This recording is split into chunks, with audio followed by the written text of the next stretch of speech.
So if you are dating someone that you know is an avoidant, or if you have dated somebody who was an avoidant and you're just not sure why it is that they do what they do, in this video, I'm going to help you understand avoidant behavior, because a lot of what you will see online will demonize their avoidant partner. I tend to think that it's these people who just don't understand how avoidant partners need to feel safe in order to maintain relationships. Okay, avoidants were taught when they were younger that love scares them, but everyone has a desire to be in a relationship, to feel connected with somebody. So if you're secure or anxious like I am, we want more closeness, but avoidants, they want more time by themselves, because that's how they view their model of the world and relationships, based on how they were raised by their parents. So I want to go ahead and say that I have dated avoidant individuals, and one of the girlfriends that I dated that wasn't avoidant was a phenomenal woman. Okay, she was not a bad person at all. So when I see people talk badly about avoidance, I think it's these people. They live in a state of hate, and they're not living in a mature stance of understanding why it is that they are the way that they are. At the time that I was dating this girl, I had no idea about attachment styles. Now, I study this very heavily, and I help teach men, so that way you guys, if you find yourself dating someone like this and you're willing to date someone like this, I'm going to help you ease that discomfort when it comes to being with somebody that will push you away, and it's going to feel personal, but it's not. First thing, so why they're avoiding the anxious avoidant trap, why space is important, and then it's all fear-based. We're going to talk about each point. So number one, why they're avoidant. From ages 1 to 4, our parents condition us to view the model of the world based on how they loved us. So if you are an avoidant, that means that your parents or your caretakers, if you were like adopted, that means your parents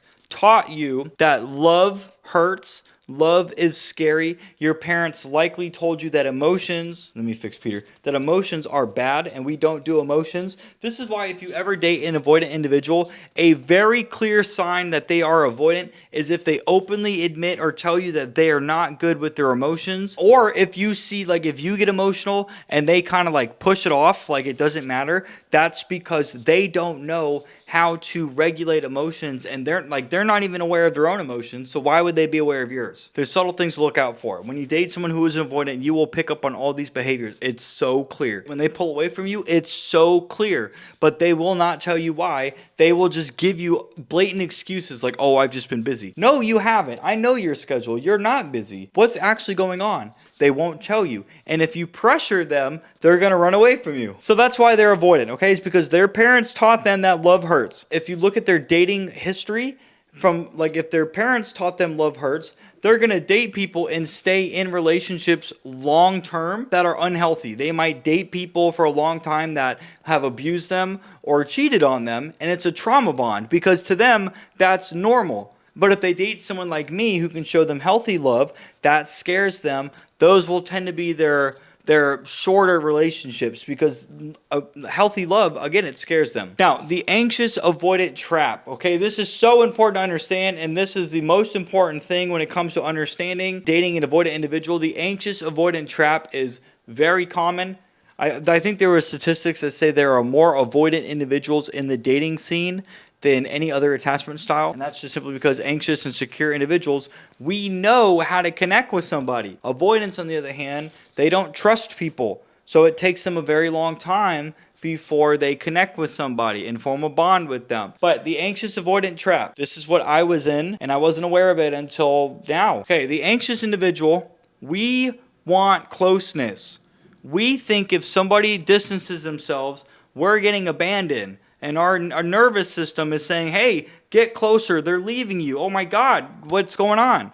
But the avoidant, when you get closer, remember, love scares them. So when you get closer, their nervous system is going off, and they're saying, oh my God, I don't know how to handle this. This isn't comfortable for me. I need to distance myself. So if they are distancing, and like I said, you will know when they're doing it. It's very obvious. They won't tell you, but if you can pick up on cues, like if you're anxious, we are, I think of the words hypervigilant, where we can see things so, like we can pick up on little things. That's got its blessings and its downfalls to it. But so that's, I'm very good at picking up on little things. We can tell they're pulling away. We want to get closer. But every time we get closer, because we think it's personal, and that's just the way that they have to self-regulate, they're going to back up. And we're going to get closer, and they're going to back up. And in a situation like mine, they're going to break up with you even though they don't want to, because they don't know how to communicate to you that they need to get away from you for a little bit, for a couple days, so they can feel better. So if they break up with you, they're forcing that space, and then months are going to go down the road, and they're going to realize, God, I didn't really want to do that. Why? Avoidants know they're pushing you away. They just don't understand why they're doing it. And again, how can you if this is from years 1 to 4? So they're living with decades of experience of pushing people away. So to them, that's normal. To us, it's not. But in order for them to get the space, they're going to break up with you because you keep trying to get closer. You are taking it personally instead of just being like, hey, I can see you're pulling away. Take as much time as you need. And come back to me when you're ready to see me. That's what you should say. Or you can say something like, hey, I can see you're distancing yourself. If you want space, that's no problem. Are you willing to tell me, how much time you need just so I don't feel left in the dark? That's a more healthier way. Because if they're willing to say, oh, yeah, just give me like 3 or 4 days or a couple days, say, okay, no problem. Talk to you soon. Although I would think a couple days is more of a vague excuse. No, I want a specific day. Do you need 3 days, 4 days?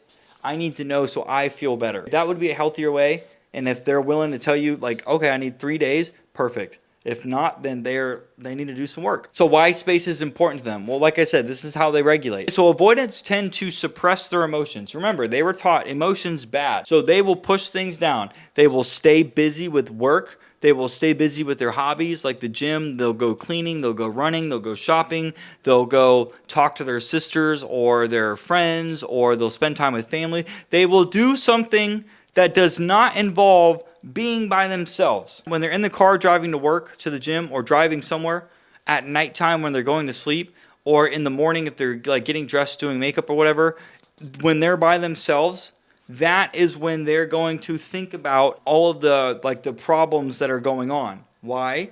Because you cannot suppress your emotions forever. You have to think about these things. Your nervous system will force these emotions up because the only way for your nervous system to get regulated is to process what's going on and push these feelings out of your body. This is why therapy is so effective, because therapists are taught to help people understand how to talk about their feelings and their problems. And when you talk about your feelings and your problems, you're processing. I've always been naturally good at that. Healthy women are naturally better at processing emotions because women know how to communicate and know how to talk, and women are emotional. So if women talk about their problems to their girlfriends or to their family, well, they're processing. This is why women tend to get over breakups much faster than men do. Or whereas if you're a guy like me, I was raised by my mom. My dad wasn't in the picture, which is why I'm more anxious. I know how to process my feelings because I grew up around a woman. But that's why they need space. Space allows them the safety, the time to calm down from feeling overwhelmed. So basically, if they're feeling overwhelmed, they get what's called analysis paralysis. They freeze. They don't do anything because doing something is too much. So if you give them space, it allows them to cool down, and then they can slowly pick apart what's going on. And that's when they start processing. That's when they will come back and say, like, they will act like nothing happened because they don't want to accept accountability for what they just did. That scares them. And it's the most frustrating thing in the world. It's very fucking childish for someone not to accept accountability. They won't do it unless they've done the work. Why? Because accepting accountability means admitting they were wrong, admitting they messed up, and their parents likely taught them that you did bad. You're not good. You're not good enough. And that's why they won't do it. It's so sad. It is a very sad way of living. But this is what they know. This is normal to them. All of this, to end the video here, all of this is fear-based.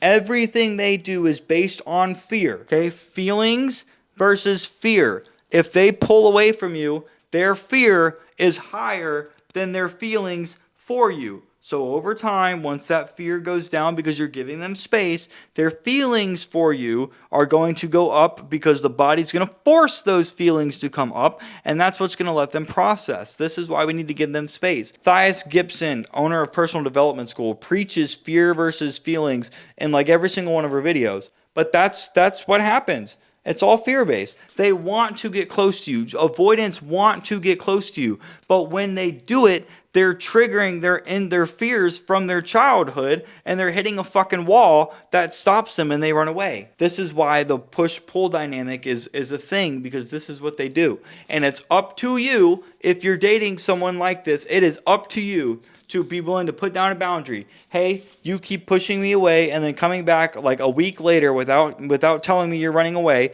and you've done this a few times now, and quite frankly, I'm not willing to put up with this anymore. This behavior is not acceptable. If you're not willing to communicate with me that you need time and space away from me, then I can't keep doing this for my own mental health. I need to find a partner that's willing to communicate to me, and you're not doing that right now. I'm not blaming you. I'm not saying you're doing anything bad, but I'm telling you that I have to look out for my best interest, because you don't want to pressure them. If you pressure an avoidant or you make them feel guilty, that's going to solidify their thoughts that they're not good enough. So you have to phrase it, and you got to basically tiptoe around these people. You know, if you want to be with someone like that, they are great people. They can be great people. They were just hurt, and they view the model of the world with relationships differently than we do. But this is the video on understanding avoidant behavior. Please watch this video a couple times so you can really, like, I just took, God, probably hundreds of hours at this point and condensed it down into like a 10-minute video for you guys. This is why they are the way that they are. So if you like this video, guys, please like, comment, and subscribe. Listen, if you're a guy right now that needs help with your dating life, pickup, or relationships, I am running a 50% off coaching special. Link in the description if you want to book a one-on-one call with me, or we can talk about other things like business and making money. With that being said, guys, hey, if you like this video, check out this one right here, guys. You're going to love that one as well. I will see you in the next one.